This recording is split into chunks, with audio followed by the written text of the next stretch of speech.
watching these horses going up and down the road, your farrier is probably, aside from a vet, and most of my vets that I work for, I'm sorry, but I would say farrier is probably your number one deal in this. A good farrier can keep you on the road, and a bad farrier can end your horse's career. So there's a lot of that people don't know, the behind the scenes.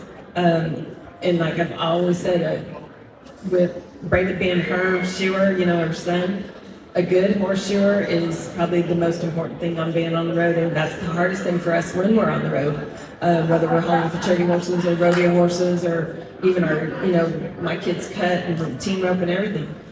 If you don't find out on the road a good shoer, that's going to end that horse's time out there on the road.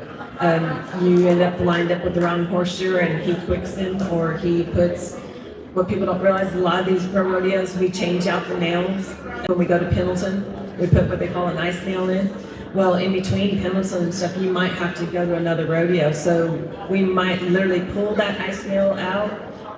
So you've got, on a horse, you might have, in one foot, you'll have 3. Usually we won't put more than 3 ice nails on each side, inside and out, so 6 nails. And then we're going to switch back into our regular, what we call a lot of times on the barrel horses, a little racetrack one. And you switch those out. Well, what if that guy that drives that, drives it a little too high, and then you abscess, and then that horse is down? Or what if he turns around and drives it into the line? So keeping the good shoers, getting to know who your vets are, but most importantly, knowing your horse inside and out.